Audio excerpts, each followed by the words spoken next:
This is Musings and Counsel from London Baker Law with Debbie London Baker. I want to go back to something you mentioned earlier, although the next thing I think is talk about beneficiaries, right? Mm-hmm. Okay, which ties into what you were saying earlier.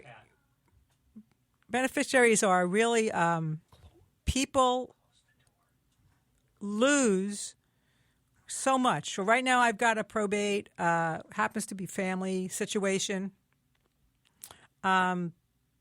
where my nephew is the trustee and a personal representative for his grandfather's estate. His grandfather did a great job of carrying things, but when his wife died, he neglected to name a successor beneficiary. Everything else, clean, no probate, all done. And he's got these two accounts, which we now have to put through probate so he can get the money. Jeez. And it's sad. So, for those listening who think they have it all taken care of, you want to be sure you check and re-verify, reconfirm beneficiary designations on all those liquid assets we mentioned pretty much on a regular basis. Sometimes beneficiaries die and you don't name a successor to them, and so you're effectively without anybody to get the money. Or you don't like that person anymore, and you forget to change them. So in cases of divorce, what happens oftentimes is one spouse has their former spouse as the beneficiary in their life insurance. They never change it to their current spouse. And you know what?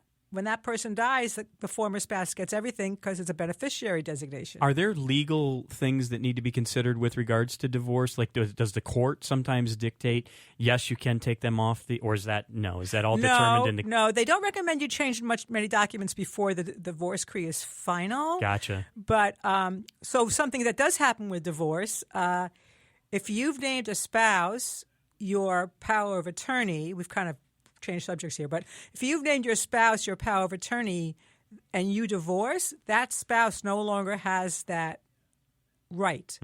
Okay. So you can reappoint them if you've remained friends. Yeah, sure. But you have to but the beneficiary designations are extraordinarily important, and people think.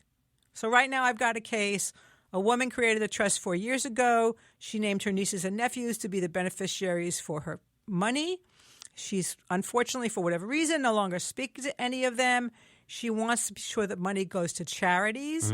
I said, go to your bank, make the charities your beneficiaries, because that supersedes any person. So if you think you're getting $500,000 from me and I don't like you anymore, you're going to be very disappointed when that $500,000 goes to my favorite charity. Right? Yeah. So This has been Musings and Counsel from London Baker Law. Learn more at londonbakerlaw.com. Thanks for listening.